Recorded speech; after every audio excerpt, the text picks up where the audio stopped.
So 50% ఈ కవరేజ్కి మనం ఏమేం చేయాలనేది time to time will give a road map for it. అలాగే ఆంధ్రప్రదేశ్ గ్రేట్ గ్రీన్ వాల్ మనం స్టార్ట్ చేసింది ఎక్కువ ప్రభుత్వం వచ్చాక. మన తీర ప్రాంతం అంతా శ్రీకాకుళం నుండి నెల్లూరు వరకు వ్యాపించే గ్రేట్ గ్రీన్ వాల్ చాలా గొప్ప ప్రయత్నం. ఇది మనకి బెనిఫిట్. ఒక 974 కిలోమీటర్ల ఈ తీర ప్రాంతం పొడవు ఉంది.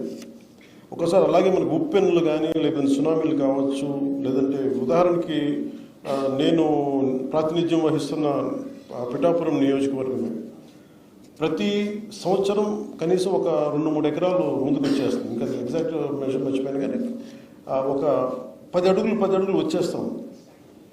ఈ ఎన్విరాన్మెంటల్ ఇష్యూస్ కూడా ఉన్నాయి.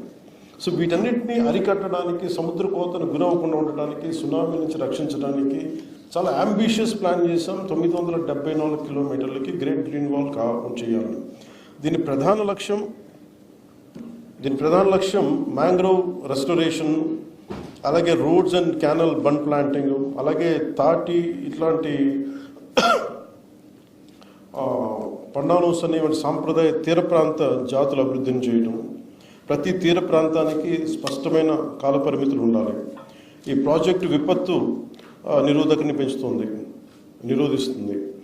జీవనోపాధులని, అంటే దాని మీద ఆధారపడ్డ వ్యక్తులని, లోకల్ కమ్యూనిటీస్ అందరికీ చాలా హెల్ప్ అవుతుంది. అలాగే తీర ప్రాంత ప్రజల తాలూకు జీవన భద్రతని ఇది పెంచుతుంది. అలాగే అంటే హ్యూమన్ యానిమల్ కాన్ఫ్లిక్ట్ మిటిగేషన్ కింద once I had taken the task, review మీటింగ్స్లో నాకు అనిపించింది, కంటిన్యూస్గా నేను చాలాసార్లు ఈ సోషల్ మీడియాలో కానీ కొన్ని ప్రత్యేకంగా చూసేవాడిని. ఎలక్ట్రిక్యూట్ అయ్యి లెపర్డ్స్ చనిపోతూ ఉన్నాయి. మొన్న మధ్యన మన తిరుపతిలో కూడా ఎలిఫెంట్స్ చచ్చిపోతూ ఉన్నాయి. Maybe it is a necessary conflict as the civilization in the name of development we are encroaching the area which will be inhabited natural inhabitation of animals. అంటే వాటిని మనం ఎన్క్రోచ్ చేసి వాటి జోలికి వాటి ప్రాంతంలోకి మనం వెళ్తున్నాం. సో ఇది తప్పదు ఈ డెవలప్మెంటల్ ప్రాసెస్లో. కానీ how best we can protect animals, మన ఈ జంతు సంరక్షణ ఎలా చేయాలి అనేది. సో దానికోసం ప్రత్యేకంగా చిత్తూరు మరియు ఈ మన్యం జిల్లాల్లో మన పార్వతీపురం, చిత్తూరు చోట ఈ ఏనుగుల సమస్యపై ప్రత్యేక శ్రద్ధ చూపించాల్సిన అవసరం ఉంది. సో నేను ఛార్జ్ తీసుకున్నాక రివ్యూ మీటింగ్స్లో నాకు 2 బయటకు వచ్చింది. ఒకటి, ఎలిఫెంట్స్ని మనం ఇట్లా వైల్డ్ ఎలిఫెంట్స్ని ఏం చేయాలంటే ఉన్నతాధికారులు అందరూ చెప్పింది ఏంటంటే, మనం కర్ణాటక చాలా ఎక్స్పర్టీస్ ఉంది వాళ్ళ దగ్గర. కుంకి ఎలిఫెంట్స్ని, వైల్డ్ ఎలిఫెంట్స్ని మనం వాటి ద్వారా ట్రైన్ చేయొచ్చు. So we took an exceptional approach and we went to Karnataka, we went to the honourable deputy CM, forest minister. They have really supported us. And they gave us 4 Kunki elephants to mitigate human and animal conflict. ఇది big achievement. అలాగే ఇప్పుడు శ్రీకాకుళం జిల్లాలో దాదాపు ఇప్పుడు నిన్న review meeting కూడా మాట్లాడతా 9 ఏనుగులు ఉన్నాయి, ఎక్కువగా ఫీమేల్ ఎలిఫెంట్స్ ఉన్నాయి. బేసిక్ ఇవి ఒకసారి ఏమైపోతుందంటే మనకి మాట్లాడతా ఒరిస్సా మైనింగ్ ఎక్కువైపోయి, అది యాక్చువల్ మన ప్రాంతానికి చెందిన ఏనుగులు. ఒరిస్సాలో మైనింగ్ జరగడం వల్ల వాటికి జరిగే న్యాచురల్ హ్యాబిటేషన్ దెబ్బతింటం అవి మైగ్రేట్ అయిపోయింది. ఇదేమో అటవీ ప్రాంతం కాదు, కానీ ఇది పంట పొలం ప్రాంతం. సో ఇవి క్రియేట్ చేస్తామంటే వాటికి ఏజ్ అయిపోయి దాంట్లో ఒక ఎలిఫెంట్ లేదు, కూర్చోబెట్టి 9 నుంచి ఒక గుంపు ఇంకోటి 7 ఎలిఫెంట్స్ అనుకుంటారు. సో ఇందులో నేను మాట్లాడుతుంది ఏంటంటే, ఒకటి రీచింగ్ అవుట్ అదర్ స్టేట్.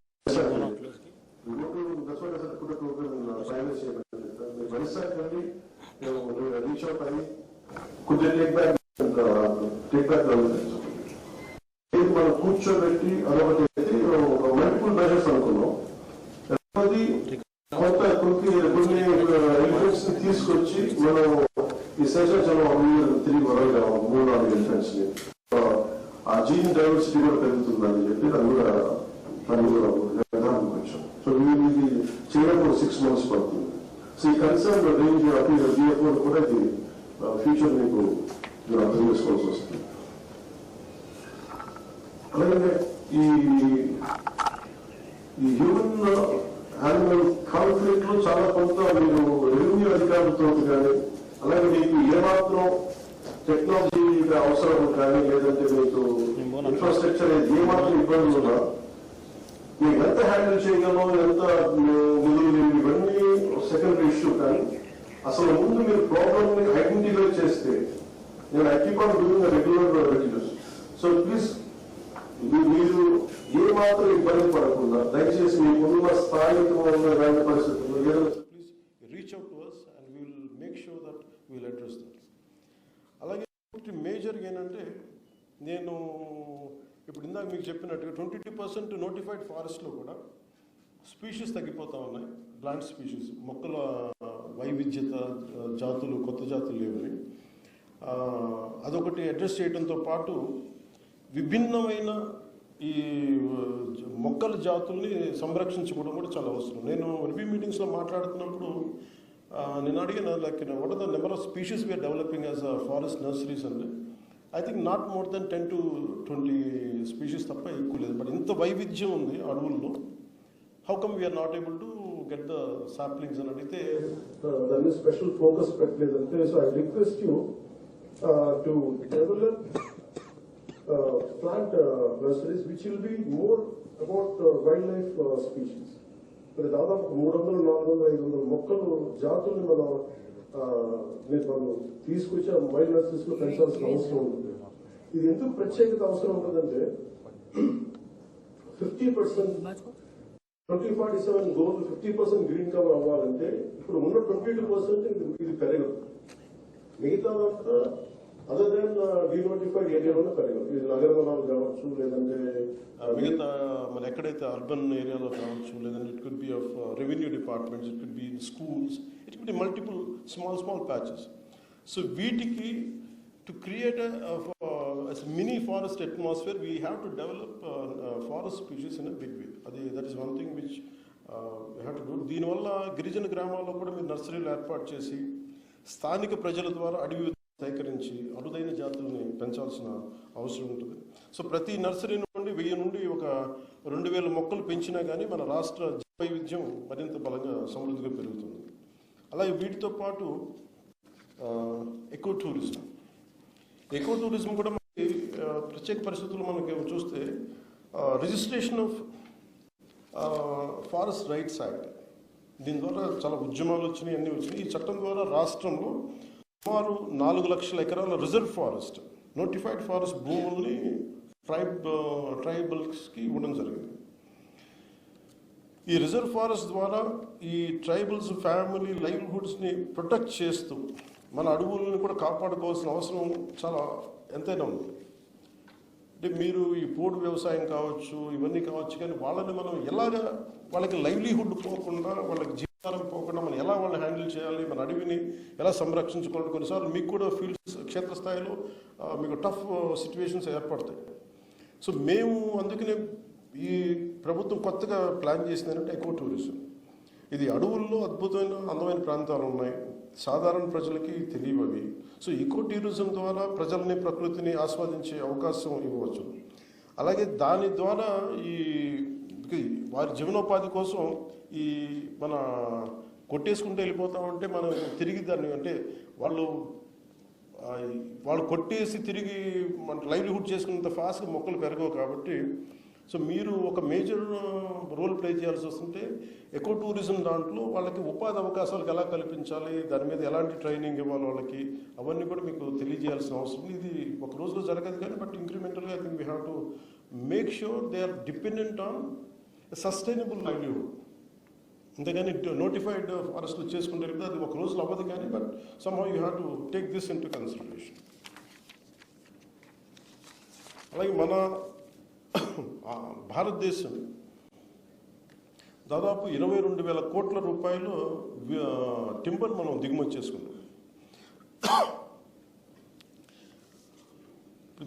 ఉదాహరణకి ఇప్పుడు మీకు ఈ ఇందాక పెద్దలు చెప్పినట్టుగా రాష్ట్ర అటవీ శాఖ అధికారులు నేను ఒక్కసారి మీ అందరికీ సభాముఖం కూడా కోరుతున్నాను. ఉదాహరణకి ఏటికొప్ప బొమ్మలు చేయడానికి అంకుడి చెట్టు కానీ, బొమ్మలు మన కొండపల్లి బొమ్మలకి తెల్ల పొనికి చెట్టు. ఈ చాలాసార్లు మేము ఏటిగొప్ప ప్రాంతాలకు వెళ్తున్నప్పుడు అంకుడి చెట్లు మేము చాలా అరుదుగా ఉంటాయి, మాకు వుడ్ బ్యాంక్స్ లేవు, మేము ఏం చేయాలి చెప్పండి, మేము ఉన్న కొట్టేసుకుంటాం అంటే మా జీవనాధారానికి అటవీ శాఖ అధికారులు మా మీద కేసులు పెడుతున్నారంటే, ఒకటి మీ మీ బాధ్యత మీరు నిర్వర్తిస్తున్నారు, ఒకసారి ఆ బాధ్యత వాళ్ళ జీవనోపాధిని కూడా దెబ్బకొడుతుంది. అదే ఒక పొలిటికల్ వ్యవస్థకి ఇది కొంచెం ఛాలెంజింగ్ సిచ్యువేషన్. అందుకని we came with the concept of would banks. ఈ వుడ్ బ్యాంక్స్కి దేనికి పెట్టాల్సి వస్తుంటే, ఒకటి వాళ్ళకి వాళ్ళకి కావాల్సినంత నిరంతర సరఫరా ఉండాలి వుడ్ ఒకటి, అదొకటి మీరు స్థానికంగా డినోటిఫైడ్ ఏరియాస్లో మీరు ఖచ్చితంగా దీన్ని ముందుకు తీసుకెళ్లాల్సిన అవసరం ఉంటుంది.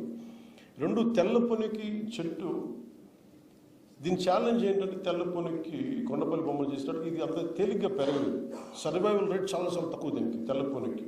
So that part you have to, ఈ సర్వైవల్ రేటు పెంచేలా ఏం చేయాలనేది మీ have to do great research on it. And మీరు బట్ ఆ ఏటుకు మన కొండపల్లికి ఆ ఛాలెంజ్ ఉంది, which we have to overcome that part. So that also want to put it in your list today.